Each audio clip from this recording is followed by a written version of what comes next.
Olá, seja muito bem-vinda e bem-vindo ao Movimento da Semana, o podcast do Movimento Econômico. E hoje o assunto vai ser política. Estamos aqui com o nosso jornalista especializado em política, Márcio Didier, e com uma convidada especial, Ana Carolina Monteiro, editora de política da Folha de Pernambuco, nosso parceiro de conteúdo, que também integra o grupo EQM.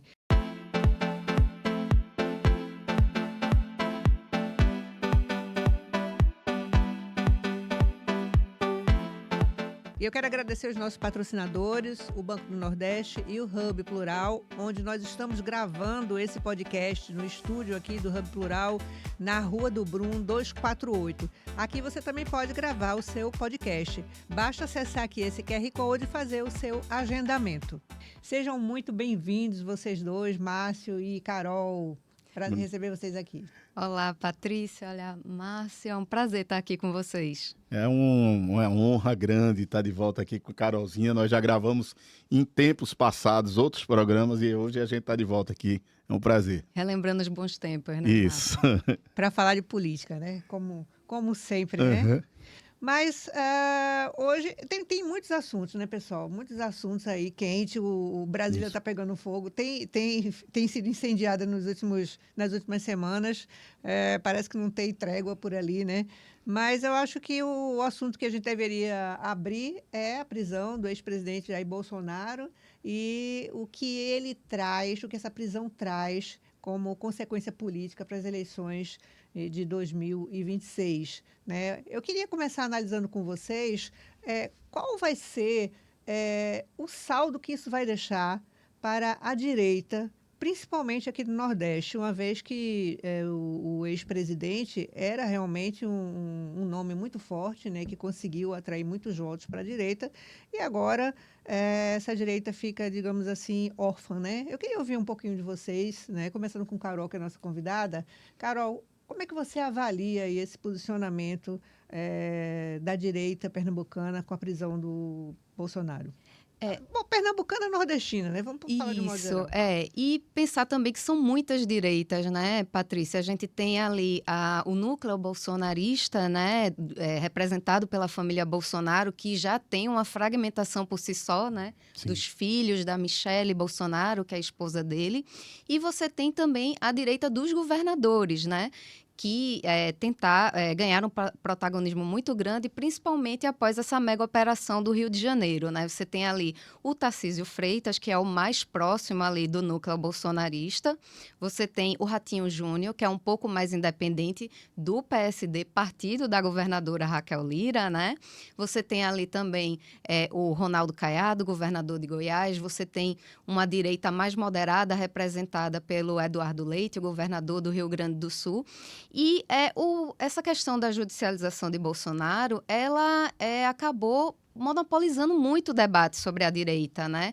Havia uma expectativa, né, desse processo judicial que estava ali praticamente sequestrando esse debate da direita. Há pouca expectativa que Bolsonaro fosse o candidato, né, de fato, porque o processo já era visto como irreversível, mas, ao mesmo tempo, não havia um debate, né, Márcio, sobre quem seria esse candidato da direita.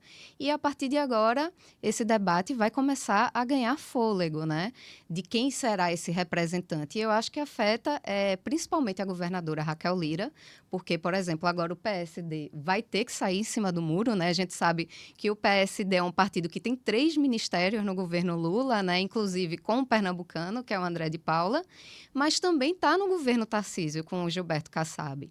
Então, agora que é o presidente e dono do PSD. Isso, não é? E já disse que se Tarcísio for candidato, ele está no projeto de Tarcísio. Então, isso vai ser primordial para saber para que lado a governadora Raquel Lira vai. Isso.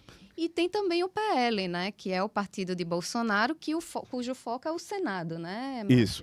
Na verdade... Mas só uma pergunta, só para concluir aqui. Você citou 4 nomes aí. Faltou Zema também, de Minas. Isso, de Faltou Minas Zema. Gerais. 5 agora, né?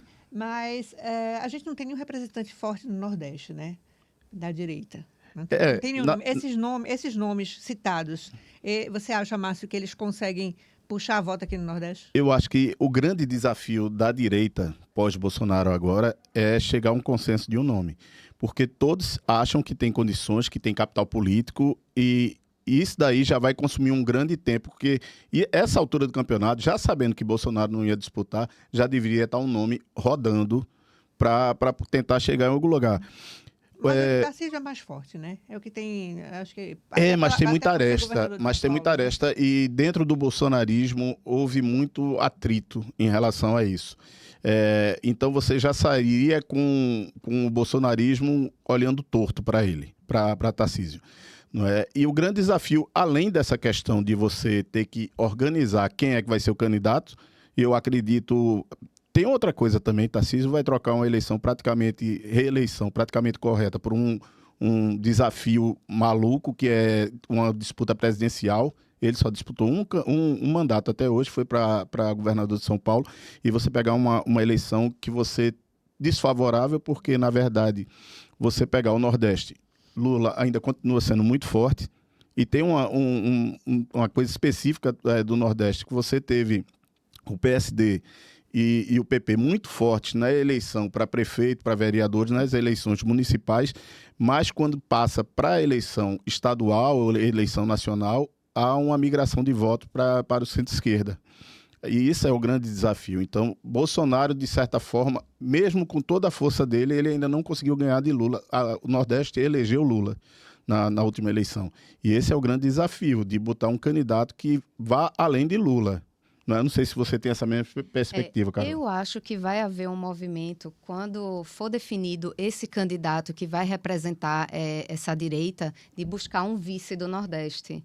Eu acho que essa é uma aposta muito forte para a direita, né? Eles vão querer ter algum vice que represente essa região, que é tão importante, que teve um peso tão forte nas últimas eleições, né? E se fala até, já chegou a ser falado até o nome da governadora Raquel Lira, isso. né? Isso, como um nome forte aí para a direita, representando um partido importante, que é o PSD, né?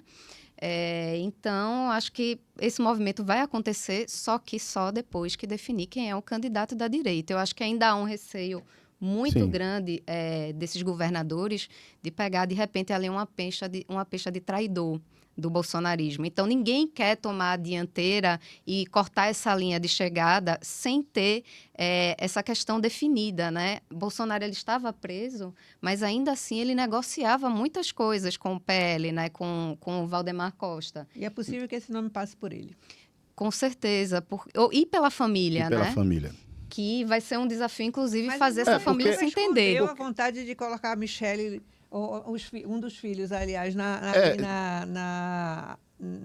como candidato, né? Apesar da Michele também se projetar, né? Mas ele, pelo que a gente viu, assim, se fosse para escolher, ele colocaria um dos filhos, né? Ele vinha trabalhando o nome de Flávio, né? O próprio Flávio disse que poderia disputar a presidência da República.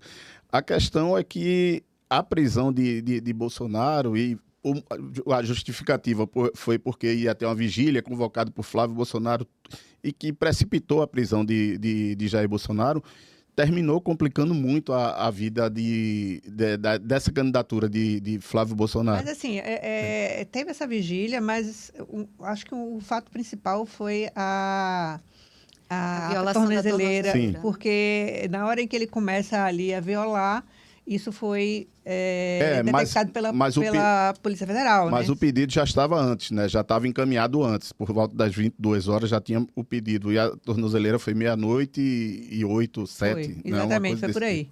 Não é? Então, Flávio perdeu muito o capital dele, a possibilidade de ele ser candidato. E até porque ele é senador e vai ter que buscar a reeleição dele. E que a gente fala também desses governadores todos que querem ser candidatos, se não forem, você tem uma eleição garantida, praticamente garantida para o Senado. Mas alguém tem que ir para o sacrifício.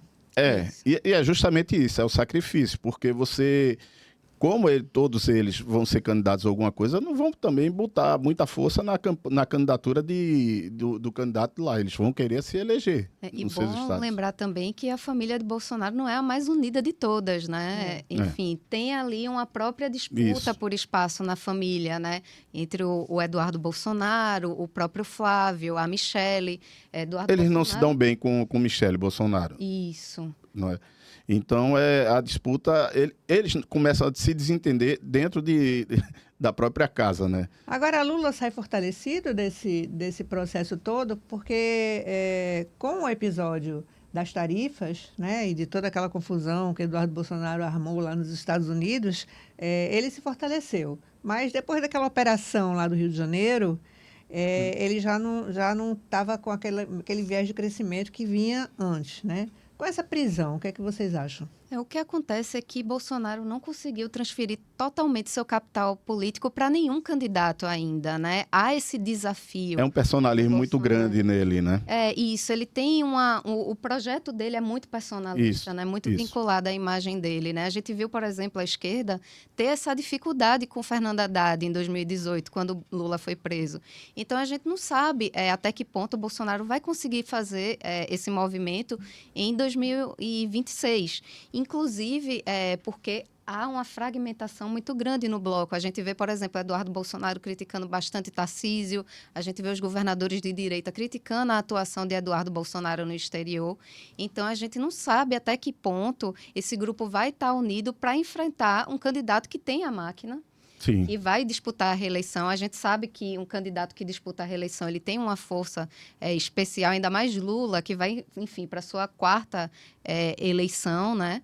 Então, é um desafio muito grande para a direita. E para Lula, ele tem os seus próprios desafios no governo, né? Que a gente sabe que ele tem dificuldades ali com o Congresso, ele tem dificuldades em alavancar sua popularidade. Então, isso tudo vai ser um desdobramento aí para 2026, né? Muito forte. Então, acredito que a partir disso é que a gente vai ter essa resposta mais concreta. Sobre a prisão de Jair Bolsonaro, ali criava-se uma situação que todo político gostaria de ter, que é você ser...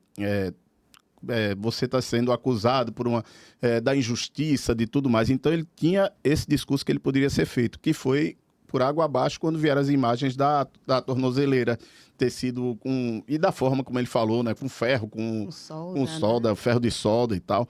Então, todo esse clamor que podia ter de você ter um discurso de vítima se perdeu a partir do momento daquelas imagens. Então, isso dificulta ainda mais todo esse trajeto que vai ter a direita até escolher o seu candidato, não é? Porque perdeu muito capital também. Ele perdeu esse discurso de vítima que podia ser muito interessante na hora de uma eleição. Perfeito. Agora, Carol puxou o tema aí, o segundo tema da nossa conversa aqui, que é essa crise do governo Lula com o Congresso, né? Mais uma crise, quando a gente acha que a coisa estava ficando legal, volta toda aquela confusão, né? A preocupação agora é com o orçamento do governo, né? Porque se o Davi Alcolumbre coloca em votação o projeto para aposentadoria, né? De aposentadoria antecipada para os agentes de saúde, isso vai ter um impacto aí de 40 bilhões nos próximos 10 anos nos cofres públicos. E é uma coisa que vai afetar não só o governo Lula, mas o governo de quem vier pela frente, né? Sim. Então, assim, o que a gente vê é uma retaliação inconsequente, né? Porque não é assim que vai se resolver as coisas, né? Todos nós vamos acabar pagando por isso, né? Como é que vocês estão observando isso? Porque também não é só um conflito com o Alcolumbre, tem também com o Mota, né? Sim. O presidente da Câmara, né? Como é que você viu isso, Márcio? Hugo Mota, o presidente da Câmara, tem esticado bastante essa corda, né? Tem colocado umas pautas bem complicadas para votação e tudo mais. Tem mostrado quase uma posição de oposição ao governo federal. Alcolumbre estava tudo tranquilo até a indicação do pernambucano Jorge Messias para o Supremo, né? Que há quem diga que muito disso tem por trás a questão do Banco Master, porque é uma cortina de fumaça e tal.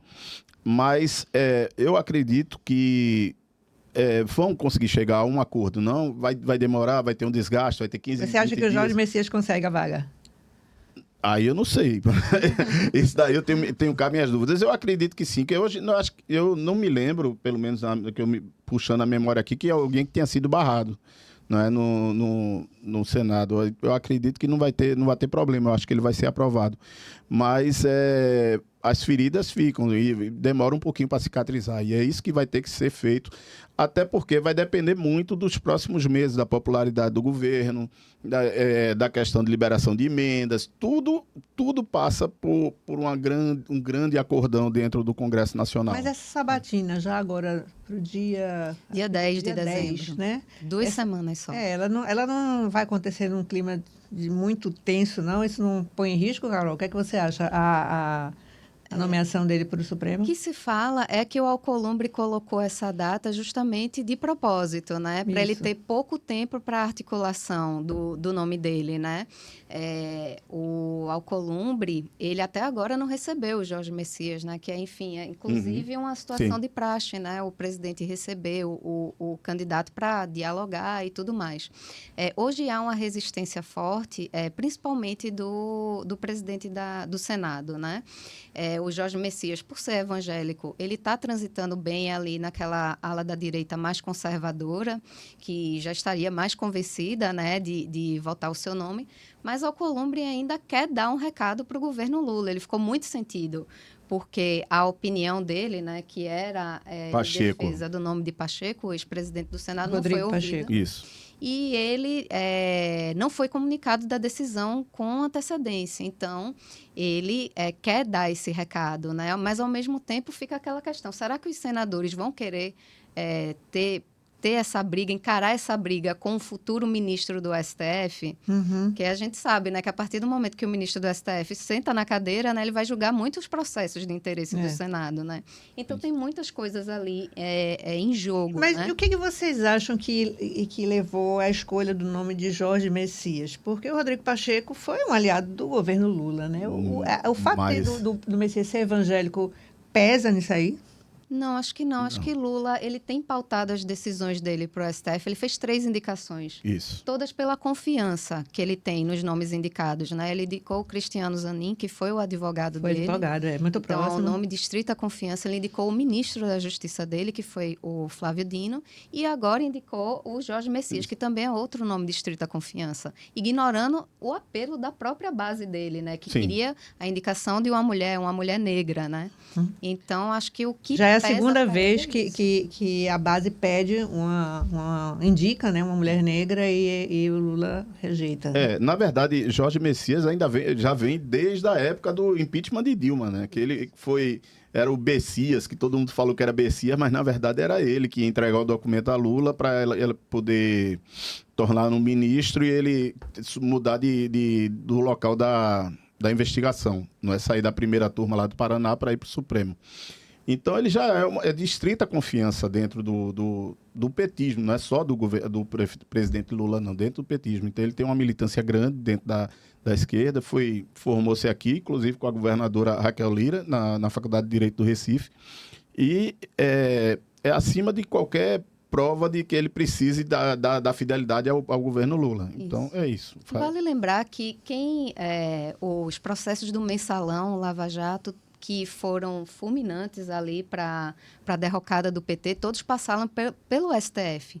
E muitos ministros que foram indicados por Lula, a exemplo do Joaquim Barbosa, por exemplo, votaram contra o PT, né? Votaram contra Lula. Então, acredito que o presidente não quer que isso se repita, né? Então, eu acho que por isso que as decisões dele para essas indicações foram pautadas muito mais na confiança do que em fazer um gesto político, um simbolismo de representatividade para a sua própria base.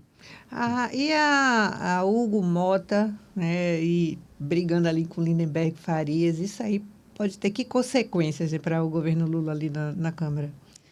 É bom lembrar que o Lindenberg Farias é marido da secretária do governo Lula. De relações institucionais. Né? Que acaba implicando diretamente o governo, né? Enfim, então tudo que ele fala vai ser atribuído reflexamente a Gleisi Hoffmann e ao governo Lula, né? Indiretamente. Então, não sei como fica para a Gleisi sentar, por exemplo, com o Hugo Mota para articular as questões do governo com as críticas fortes que Lindenberg vem fazendo, né?